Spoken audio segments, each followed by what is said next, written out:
Di pedalaman Kalimantan Timur, ada sebuah tarian yang seharusnya tak pernah dibangkitkan lagi. Dulu, gerakannya digunakan untuk mengantar arwah, tapi malam itu, seseorang menari tanpa izin. Sejak tarian itu dimainkan kembali, satu persatu penari menghilang, dan hutan kembali berbisik memanggil nama mereka. Inilah kisah kelam dari tanah yang sunyi, kisah kutukan penari Dayak yang terlupakan. Langit sore di atas Kalimantan Timur berwarna kelabu pucat, seperti menyimpan rahasia yang enggan dibuka. Di jalan tanah merah yang panjang dan sepi, sebuah mobil tua melaju perlahan melewati pepohonan rimba yang menjulang tinggi. Di dalamnya, 4 mahasiswa dari Samarinda tengah menuju desa kecil bernama Lemaru, desa yang hampir tak muncul di peta manapun. Perjalanan mereka bukan untuk berlibur, melainkan untuk sebuah penelitian tentang kesenian Dayak kuno. Di antara mereka, Alia, mahasiswi tari yang berambisi besar, tampak paling bersemangat. Baginya, menemukan bentuk asli tarian Lenggok Roh adalah kesempatan untuk dikenal, kesempatan untuk mencatat sejarah baru. Tapi semangat yang besar seringkali menutup mata dari sesuatu yang jauh lebih berbahaya. Rahasia yang seharusnya tak disentuh. Saat mobil memasuki gerbang desa, hawa udara berubah. Tidak lagi hanya panas dan lembab seperti biasa, tapi ada sensasi berat di dada, seperti ada sesuatu yang memperhatikan. Di kejauhan, rumah-rumah kayu berdiri di atas tiang-tiang tinggi, sunyi, seolah penghuninya enggan keluar. Di beberapa tempat, terlihat patung-patung kayu belian yang berlumut dan separuh tertimbun tanah, penjaga tua yang memandangi setiap langkah pendatang. Mereka disambut oleh seorang lelaki tua dengan wajah penuh keriput dan mata tajam yang seperti menembus niat siapapun yang datang. Lelaki itu memperkenalkan dirinya sebagai Pak Nalang, kepala adat desa Lemaru. Dengan nada pelan namun tegas, ia memperingatkan bahwa tarian yang mereka cari sudah lama dilarang, tarian yang seharusnya tidak lagi dibangkitkan. Menurut cerita yang diwariskan dari leluhur, Lenggok Roh bukan sekadar tarian hiburan, melainkan ritual pemanggil roh. Dulu, ia hanya dibawakan untuk mengantar arwah para prajurit yang gugur di medan perang, agar mereka bisa menemukan jalan menuju alam baka. Tapi suatu ketika, seseorang memanfaatkan tarian itu bukan untuk penghormatan, melainkan untuk kekuasaan. Sejak saat itu, setiap kali tarian dimainkan, musibah menimpa desa. Namun bagi Alia dan teman-temannya, cerita itu hanya mitos. Sebuah kisah kuno yang terdengar menarik, sempurna untuk dokumenter mereka. Rasa ingin tahu menutupi rasa takut. Dan di balik rasa ingin tahu, ada ambisi yang pelan-pelan berubah menjadi obsesi. Menjelang malam, mereka dipersilakan menginap di rumah panggung kosong di tepi hutan. Dari jendela kayu yang sudah lapuk, hutan terlihat gelap, dengan pepohonan yang menutup langit. Tidak ada listrik di rumah itu, hanya cahaya lampu minyak yang bergetar di tiup angin. Di kejauhan, suara serangga dan burung malam terdengar bersahutan. Namun di sela-selanya, ada sesuatu yang lain. Suara seperti langkah kaki yang menapak ringan di atas tanah basah, diikuti bunyi logam kecil beradu, seperti gelang penari yang bergemerincing dalam ritme pelan. Alia menatap keluar. Tidak ada siapapun di luar sana. Hanya kabut tipis yang mulai turun dari arah sungai. Malam itu, ia tidak bisa tidur. Ia membuka catatan lapangannya, mencatat setiap detail kecil dari hari pertama mereka di Lemaru. Namun pandangannya tiba-tiba tertarik pada dinding rumah, tempat sebuah lukisan tua tergantung setengah tertutup debu. Lukisan itu menggambarkan seorang penari Dayak dengan pakaian adat lengkap, mata hitam sepenuhnya, dan senyum yang terlalu lebar untuk wajah manusia. Di sekeliling penari itu, tampak bayangan samar dari sosok-sosok lain, puluhan, mungkin ratusan, menari di bawah bulan. Saat pandangannya terus terpaku, Alia merasakan sesuatu.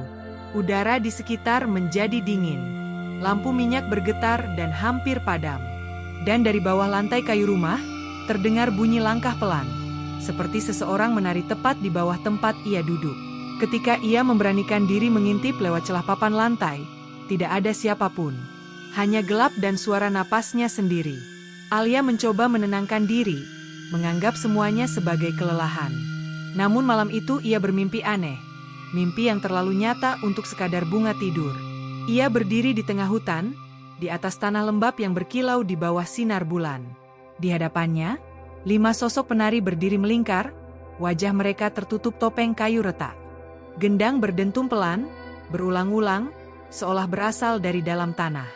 Dan ketika irama itu makin cepat, kelima penari itu menoleh bersamaan ke arahnya. Di antara mereka, satu penari membuka topengnya. Wajah di balik topeng itu adalah wajah Alia sendiri.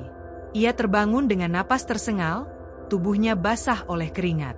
Tapi yang membuat darahnya membeku bukan mimpinya, melainkan kenyataan di depannya.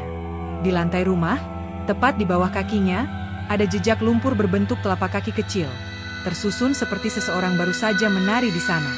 Di luar, angin berhenti. Malam menjadi senyap total, seolah dunia menahan napas. Dan dari kejauhan, dari arah hutan tempat sungai mengalir, samar-samar terdengar suara gendang, lembut, berulang, namun jelas. Pagi datang dengan kabut tebal yang menggantung rendah di antara pepohonan.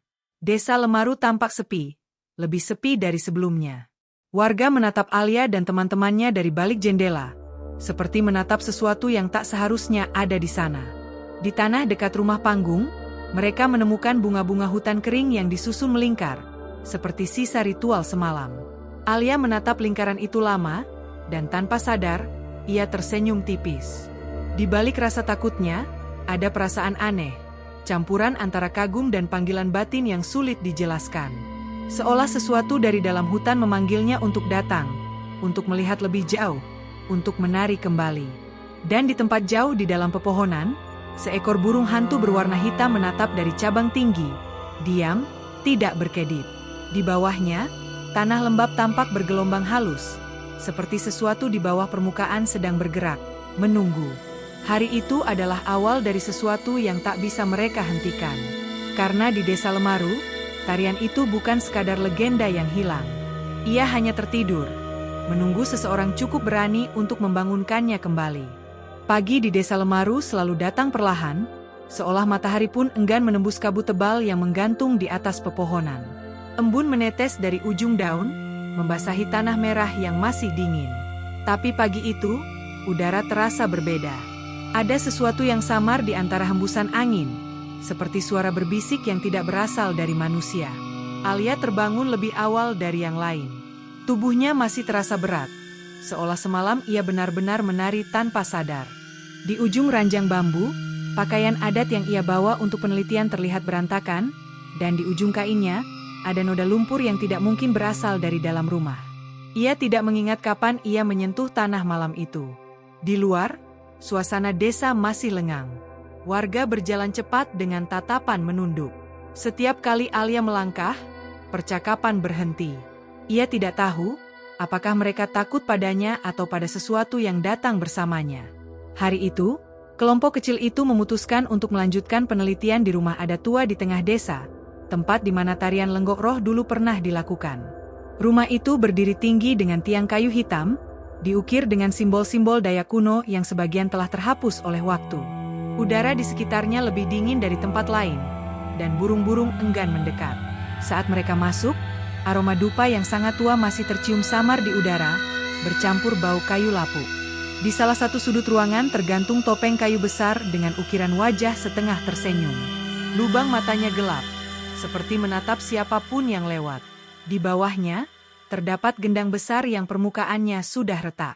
Alia mengamati semuanya dengan kagum. Dalam benaknya, gambaran tentang dokumenter sempurna mulai terbentuk. Ia merasa seperti penemu yang baru saja membuka lembaran sejarah yang terlupakan. Tapi dalam pandangan mata yang tak kasat, para penjaga tua di hutan menunduk, karena mereka tahu, sesuatu baru saja disentuh kembali. Sesuatu yang tidak boleh. Siang itu, mereka mulai berlatih meniru gerakan dari lukisan tua yang Alia lihat malam sebelumnya. Gerakan itu sederhana, namun setiap langkah terasa berat, seperti tubuh mereka ditarik oleh sesuatu yang tak terlihat. Semakin lama mereka menari, semakin nyata rasa dingin yang menjalar dari telapak kaki ke seluruh tubuh. Angin tiba-tiba berhenti, daun-daun berhenti bergetar. Hanya terdengar suara napas mereka sendiri. Lalu, dari sudut rumah adat, gendang besar itu bergetar perlahan. Tidak ada yang memukulnya, tapi suara dentumannya terdengar pelan, seirama dengan langkah mereka. Suara itu memanggil, mengikat, menghipnotis. Kamera yang mereka gunakan untuk merekam tiba-tiba menyala sendiri, dan dalam rekaman yang bergoyang, tampak bayangan kelima penari di antara mereka. Tidak ada yang memperhatikan saat itu. Tapi ketika Randy memutar ulang videonya malam nanti, sesuatu akan berubah selamanya. Matahari mulai turun. Langit berwarna oranye kelam. Mereka kembali ke rumah panggung dengan tubuh letih dan kepala berdenyut. Randy terus menatap layar kameranya yang tak stabil. Dalam sorotan cahaya kecil, bayangan itu terlihat jelas. Sosok penari kelima berdiri di belakang Alia, bergerak bersamaan, namun wajahnya tak pernah terlihat. Malam datang cepat, dan bersama gelapnya, suara-suara mulai hidup. Di luar rumah, angin membawa bunyi seperti gelang logam yang bergemerincing. Langkah kaki kecil menari di tanah basah, mengelilingi rumah mereka perlahan. Gendang berdentum lembut dari kejauhan, tak terlalu keras, tapi cukup untuk membuat darah membeku. Tika mencoba menenangkan diri dengan menulis catatan penelitian, tapi pena di tangannya gemetar. Ia menatap ke arah jendela, dan untuk sepersekian detik, ia melihat bayangan seseorang melintas, mengenakan pakaian adat, menari di bawah sinar bulan yang redup. Saat ia berkedip, bayangan itu lenyap. Di luar, di tanah yang basah oleh embun, terbentuk lingkaran baru dari jejak kaki kecil, kali ini lebih banyak dari sebelumnya.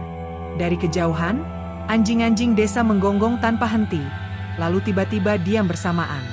Alam seolah berhenti bergerak. Tengah malam tiba. Alia terbangun oleh suara gendang yang lembut namun teratur. Ia melangkah ke jendela dan menatap keluar. Kabut turun perlahan, menutupi pekarangan. Di balik kabut itu, tampak siluet seseorang menari perlahan. Gerakannya anggun namun tidak wajar, seperti tubuhnya digerakkan oleh tali-tali halus yang tak terlihat. Alia terpaku. Ada sesuatu yang familiar dalam setiap langkah, setiap gerakan tangan, setiap putaran tubuh. Ia mengenali ritmenya. Itu, gerakannya sendiri. Tapi yang menari di luar sana bukan dirinya. Itu bayangan yang menirunya dengan sempurna. Dan ketika siluet itu menoleh, matanya bukan mata manusia. Pagi berikutnya, desa Lemaru berubah. Warga berkumpul di tepi sungai, menatap sesuatu yang hanyut di permukaan air. Seekor ayam putih mati, kepalanya terbalik belakang. Tanda ritual lama yang biasanya dilakukan untuk membuka jalan roh. Tak ada yang mengaku melakukannya. Tapi semua orang tahu, itu adalah pertanda. Pak Nalang datang dengan wajah muram. Ia tahu sesuatu telah dimulai. Di depan rumah panggung tempat Alia dan teman-temannya tinggal, ia menancapkan sebatang tongkat bambu dengan kain merah tergantung di ujungnya. Simbol peringatan bagi roh agar tidak mendekat. Tapi simbol itu hanya bergoyang pelan, seolah ditertawakan oleh sesuatu yang jauh lebih kuat. Sore harinya, saat kelompok itu hendak pergi merekam di hutan, angin tiba-tiba berhembus kencang. Kamera Randy jatuh ke tanah dan merekam langit kelam di atas mereka. Dalam rekaman yang tak sengaja itu, terlihat jelas, di antara pepohonan, sosok-sosok hitam berdiri diam, menatap tanpa wajah. Dan ketika hari berakhir, suara gendang tidak lagi datang dari kejauhan. Ia datang dari bawah tanah, dari tempat di mana mereka pertama kali menari. Gerbang sudah terbuka. Kabut pagi turun begitu tebal hingga bentuk pepohonan di tepi hutan hanya tampak sebagai bayangan abu-abu yang bergoyang pelan. Di desa Lemaru, suara ayam tak terdengar. Hanya bunyi air sungai yang mengalir lambat dan berat, seolah menelan waktu di dalamnya. Alia berdiri di depan rumah panggung, matanya sayu namun waspada. Sejak malam sebelumnya, ia tak tidur. Gendang dari arah hutan tak pernah berhenti berdentum pelan, seolah memainkan ritme yang hanya ia bisa dengar. Ia berusaha meyakinkan diri bahwa itu hanya gema, hanya bayangan suara yang tersisa di pikirannya. Tapi semakin ia mencoba menolak, semakin jelas suara itu memanggil. Randy duduk di tangga, menatap kamera yang terus ia pegang seperti benda hidup. Matanya kosong. Ia sudah memutar ulang rekaman hari sebelumnya berkali-kali. Di layar kecil itu, sosok kelima penari tampak jelas. Tubuhnya ramping, rambutnya panjang, dan gerakannya begitu halus. Tapi ketika cahaya menyorot wajahnya, hanya ada rongga hitam di tempat mata dan mulut seharusnya berada. Malam itu, Randy memutuskan untuk mencari lokasi pengambilan gambar baru di dekat sungai. Ia bilang ingin merekam suasana fajar untuk menambah materi dokumenter. Tapi fajar tak pernah datang untuknya. Saat matahari mulai naik, hanya kameranya yang ditemukan di tepi air, menyala tanpa suara. Dalam rekaman terakhir, Terlihat Randy berdiri sendirian di tengah kabut. Tubuhnya menari perlahan seperti orang yang kehilangan kendali. Gerakannya persis seperti tarian lenggok roh, tapi matanya terpejam rapat. Di detik terakhir rekaman, sesuatu melintas di belakangnya. Sosok hitam dengan gerak secepat bayangan, lalu layar menjadi gelap. Ketika teman-temannya menonton rekaman itu, udara di ruangan seketika terasa berat. Alia merasa seolah seseorang berdiri tepat di belakangnya, memandangi layar yang sama. Ia menoleh cepat, tapi tak ada siapapun. Hanya aroma tanah basah dan dupa yang samar-samar tercium. Hari itu, suasana desa semakin sunyi. Beberapa warga mulai meninggalkan rumah, pergi ke daerah lain. Mereka berkata, ada yang berjalan di hutan setiap malam, menari tanpa suara. Beberapa anak kecil mengaku melihat sosok perempuan berdiri di bawah pohon belian, rambutnya menutupi wajah, kakinya menari di udara tanpa menyentuh tanah. Alia mulai kehilangan rasa waktu. Siang dan malam terasa sama. Kabut, suara gendang, dan langkah kaki halus di luar rumah menjadi satu kesatuan yang tak berujung. Ia mulai bermimpi tanpa bisa membedakan mana yang nyata. Dalam tidurnya, ia melihat Randy menatapnya dari seberang sungai. Wajahnya tenang, tapi air di sekelilingnya berwarna merah. Tika, yang sejak awal sudah merasa takut, mencoba kabur dari desa. Ia dan Yuda menyalakan mobil mereka pagi-pagi sekali, berharap bisa keluar sebelum kabut menutup jalan. Tapi tak lama setelah mesin menyala, kaca depan mobil mengembun dengan cepat. Dari dalam embun itu, perlahan muncul tulisan samar, "Teruskan tarinya." Huruf-huruf itu tampak seolah digores dari dalam kaca, bukan dari luar.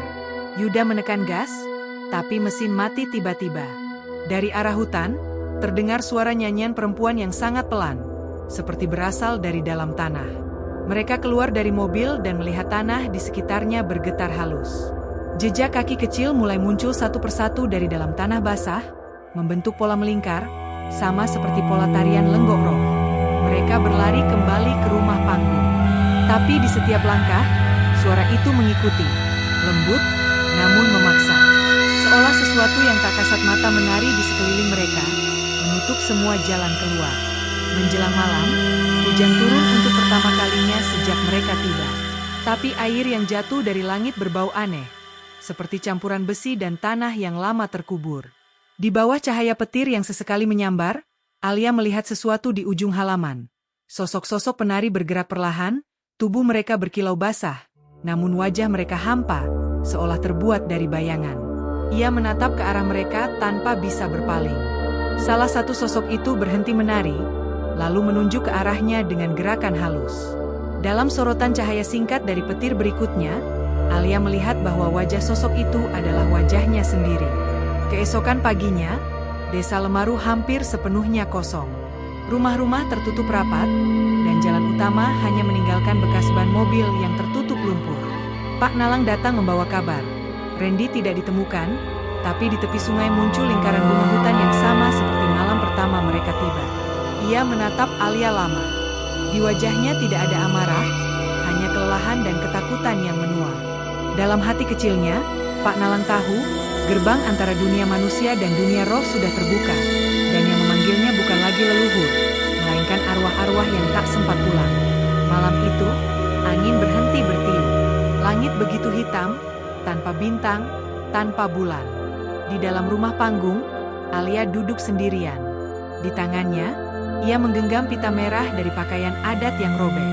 Ia tidak tahu kapan kain itu terbelah. Tapi di ujungnya, ada noda hitam yang tampak seperti darah yang sudah lama mengering. Ia mendengar langkah kaki di luar rumah. Bukan satu, tapi banyak. Langkah-langkah itu menari mengelilingi rumah dengan irama pelan yang berulang, seirama dengan gendang yang kini terdengar jelas dari bawah lantai. Alia menatap ke jendela. Di luar sana, kabut bergerak seperti hidup, membentuk siluet-siluet manusia. Dan di tengah kabut itu, berdiri seseorang yang ia kenal. Randy. Wajahnya pucat, matanya hitam, dan di pergelangan kakinya tergantung gelang logam yang berbunyi setiap kali ia melangkah.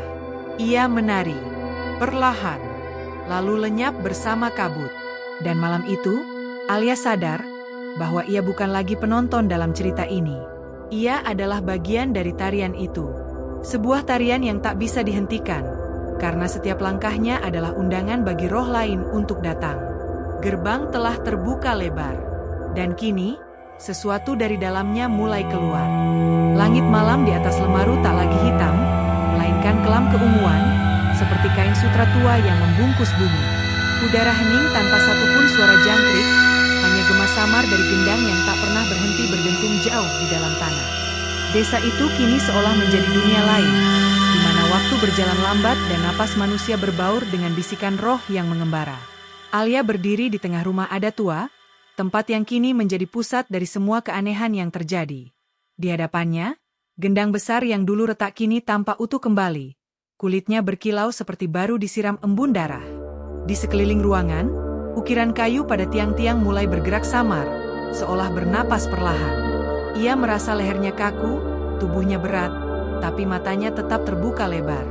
Di dalam kepalanya, suara Randy bergema tanpa suara, hanya getaran yang menyentuh pikirannya. Selesaikan tariannya. Tika duduk di sudut ruangan, tubuhnya gemetar hebat. Kamera yang ia pegang terus hidup meskipun baterainya telah lama habis. Lensa itu merekam sesuatu yang tidak bisa dilihat mata manusia.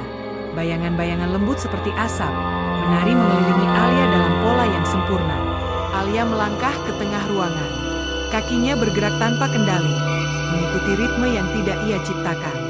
Gerakannya anggun, perlahan, dan setiap lenggokan tubuhnya diiringi oleh suara lonceng kecil yang berdering lembut di udara. Ia tahu tarian ini, meski belum pernah mempelajarinya secara penuh. Setiap gerakannya terasa alami, seperti tubuhnya mengingat sesuatu yang berasal dari masa jauh sebelum ia lahir. Di luar rumah adat, angin berhenti sepenuhnya. Pohon-pohon di sekitar desa menunduk diam, dan dari hutan, kabut tebal merayap menuju rumah itu seperti ombak putih yang hidup. Ketika langkah Alia semakin cepat, udara di sekitarnya bergetar. Dari kegelapan, muncul siluet penari-penari lain. 5, 10, 20, bayangan arwah yang datang dari masa lalu. Tubuh mereka setengah transparan, bergerak dalam keselarasan yang sempurna dengan Alia. Wajah-wajah mereka kosong, tapi dari mata hitam pekat itu menetes air bening yang menguap sebelum menyentuh tanah. Di antara mereka, muncul satu sosok berbeda. Tubuhnya tegap, kulitnya penuh tato spiral berwarna merah dan hitam. Di tangannya tergenggam belati adat berukir halus. Ia adalah penari pertama, penjaga asli tarian Lenggok Roh, sosok yang selama berabad-abad menjadi legenda dalam bisikan masyarakat Lemaru. Sosok itu mendekat pada Alia, lalu menatap dalam, mata hitam bertemu dengan mata manusia. Dalam sekejap, dunia di sekitar Alia berubah. Ia tidak lagi berada di rumah adat, melainkan di dataran luas yang diselimuti kabut dan cahaya bulan. Ratusan penari menari dalam lingkaran besar, gendang dipukul bertalu-talu, dan di tengah mereka berdiri seorang lelaki dengan mata tajam dan sorot keserakahan di wajahnya. Alia melihat masa lalu yang terlupakan. Lelaki itu adalah bangsawan yang dahulu memaksa penduduk desa menarikan Lenggok Roh bukan untuk upacara kematian, melainkan untuk memanggil roh prajurit agar menjadi pasukannya. Ritual itu gagal, dan arwah yang dipanggil tidak mau kembali. Sejak saat itu, setiap kali tarian itu dimainkan, roh-roh marah datang mencari jiwa baru untuk menggantikan yang hilang. Pandangan Alia kembali ke masa kini. Di hadapannya, penari pertama itu mengulurkan tangan, menyentuh dadanya perlahan. Seketika seluruh tubuh Alia bergetar hebat, seperti disambar arus halus dari tanah dan udara.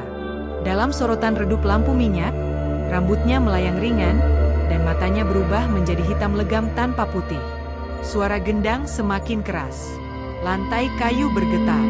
Dinding rumah mengeluarkan suara retak halus seperti tangisan. Tika berusaha mundur, tapi tubuhnya terpaku. Kamera di tangannya merekam segalanya. Meski ia tak lagi yakin apakah ia benar-benar masih di dunia nyata. Alia menari lebih cepat. Setiap gerakan tubuhnya meninggalkan jejak bayangan samar di udara, seolah waktu terbelah menjadi beberapa lapisan. Di sekitar rumah adat, kabut menggumpal menjadi bentuk tubuh-tubuh lain, arwah yang selama ini terperangkap. Mereka semua menari bersamanya, seperti sedang menunggu akhir dari tarian panjang yang tertunda berabad-abad. Tiba-tiba, dari lantai di bawah Alia, muncul retakan kecil berbentuk lingkaran. Cahaya merah lembut keluar dari celah itu, seperti bara yang lama disembunyikan. Rumah berguncang, tapi Alia terus menari, wajahnya kini kosong tanpa ekspresi. Saat tarian mencapai puncak, penari pertama mendekat kembali. Ia meletakkan tangannya di kepala Alia dan membisikkan sesuatu yang tidak bisa didengar manusia. Cahaya merah itu berubah menjadi putih terang, memenuhi seluruh ruangan. Lalu semuanya berhenti. Gendang diam. Lonceng berhenti berdering. Angin kembali berhembus lembut. Ketika Tika membuka matanya, ia menemukan dirinya duduk di tengah rumah adat yang kini sunyi total. Di hadapannya, Alia terbaring tak sadarkan diri, wajahnya pucat, tubuhnya dingin. Gendang di depan mereka kembali retak, kali ini terbelah sempurna di tengah. Di luar, fajar mulai menyingsing. Kabut perlahan menghilang, meninggalkan aroma tanah basah dan dupa yang hampir padam. Burung-burung mulai bersuara lagi, tapi suara mereka terdengar jauh, seolah datang dari dunia lain. Tika menatap Alia lama. Dalam diam, ia tahu tarian itu telah berakhir, atau setidaknya, satu bagian dari tarian itu. Tapi di dasar hatinya, ada perasaan aneh yang tumbuh. Rasa seolah sesuatu telah berpindah. Bahwa apapun yang telah menari melalui tubuh Alia tadi, belum sepenuhnya pergi. Dan di luar rumah adat, di tepi hutan yang masih lembab, sesuatu bergerak di antara kabut. Jejak kaki kecil muncul satu persatu di tanah basah, mengarah menjauh dari rumah adat, meninggalkan lingkaran baru yang nyaris sempurna. Tarian lenggok roh telah selesai. Tapi dunia roh belum puas. Karena di balik setiap tarian, selalu ada satu jiwa yang harus tinggal untuk menjaga ritmenya tetap hidup. Dan malam itu, bumi Kalimantan berbisik pelan, membawa satu nama dalam anginnya. Nama yang kini tak lagi sepenuhnya manusia. Alia. Kabut tipis menggantung di atas sungai Mahakam kecil yang mengalir di tepi desa Lemaru. Matahari pagi menembusnya perlahan, seolah ragu untuk benar-benar muncul. Setelah malam yang panjang dan mengguncang, Lemaru terasa seperti desa tanpa napas. Tidak ada suara ayam, tidak ada langkah manusia. Hanya hening, panjang, dan dalam. Di tengah lapangan desa, warga menemukan Alia. Ia tergeletak di tanah yang masih lembab, dengan wajah yang tenang seperti orang tidur. Di sekelilingnya, tanah berwarna lebih gelap, membentuk lingkaran besar dengan pola aneh yang tidak bisa dijelaskan. Ketika mereka mendekat, udara di sekitar Alia terasa dingin. Dingin dengan cara yang tidak wajar. Dingin yang seperti menolak kehidupan. Alia masih hidup, tapi ketika ia membuka mata, pandangannya kosong. Tatapannya menembus apapun di hadapannya, seolah matanya melihat sesuatu yang tidak terlihat oleh orang lain. Tubuhnya lemah, tapi jantungnya berdegup stabil, mengikuti ritme pelan yang hampir seperti bunyi gendang dari kejauhan. Warga tidak berani menyentuhnya. Mereka hanya berdiri melingkar, berdoa dalam diam. Pak Nalang datang paling akhir. Wajahnya penuh rasa bersalah. Matanya memancarkan kelelahan bertahun-tahun. Ia tahu, semua ini adalah pengulangan dari kesalahan lama. Kutukan yang hanya menunggu seseorang cukup berani untuk membangunkannya kembali. Hari itu, langit Lemaru tidak cerah. Kabut bertahan sampai siang, menolak pergi. Ketika akhirnya Alia dibawa kembali ke rumah panggung, ia tidak berkata apapun. Ia hanya duduk di tepi ranjang, menatap kosong ke jendela yang mengarah ke hutan. Setiap kali angin bertiup, pundaknya sedikit bergetar, seolah tubuhnya merespon sesuatu yang tak terdengar oleh telinga manusia. Hari-hari berlalu dalam kabur. Polisi datang dari kota terdekat, menanyakan tentang mahasiswa yang hilang. Tapi tidak ada yang bisa menjelaskan apa yang sebenarnya terjadi. Randy, Yuda, dan Tika dinyatakan hilang tanpa jejak. Kamera mereka ditemukan di rumah adat, menyala, dengan rekaman terakhir berdurasi 12 menit. Rekaman itu menjadi misteri. Tidak ada suara manusia di dalamnya. Hanya dentuman gendang dan langkah kaki yang berputar mengelilingi mikrofon. Di menit ke-10, muncul sosok-sosok kabur yang menari di dalam lingkaran cahaya. Di tengah mereka, berdiri Alia, menari dengan mata tertutup, diiringi bayangan-bayangan yang tak memiliki bentuk tetap. Polisi menganggapnya gangguan cahaya. Tapi bagi penduduk Lemaru, mereka tahu rekaman itu bukan kesalahan teknis. Itu adalah bukti bahwa dunia mereka telah tersentuh sesuatu yang lebih tua dari sejarah manusia. Seminggu kemudian, Alia dipulangkan ke Samarinda. Ia tidak banyak bicara selama perjalanan. Wajahnya pucat, tatapannya jauh. Tapi ia tampak tenang, terlalu tenang. Ia kembali ke rumah kosnya, melanjutkan hidup seperti biasa. Setidaknya, itulah yang terlihat dari luar. Namun, ada hal-hal kecil yang mulai berubah. Setiap malam, lampu kamarnya menyala sendiri sekitar tengah malam, meskipun ia sudah mematikannya. Tetangganya sering mendengar suara langkah kaki pelan di lantai atas, seperti seseorang menari perlahan, dengan ritme yang sama berulang. Ketika mereka mengetuk pintu, tak ada jawaban. Alia mulai menulis di buku catatannya lagi, tapi tulisannya bukan lagi laporan penelitian. Ia menulis pola-pola aneh, urutan gerakan tubuh, dan simbol-simbol yang bahkan ia sendiri tak sadar menorehkannya. Kadang ia terbangun di pagi hari dengan tanah di telapak kakinya, seperti baru berjalan jauh tanpa sadar. Satu malam, seorang temannya, Dita, datang berkunjung. Ia menemukan Alia duduk di lantai, menatap ke arah cermin besar di kamarnya. Cermin itu dipenuhi embun, dan di tengahnya tergambar pola lingkaran seperti bekas jari yang menari. Alia duduk diam, dengan ekspresi damai di wajahnya, sementara matanya yang hitam kelam menatap bayangannya sendiri.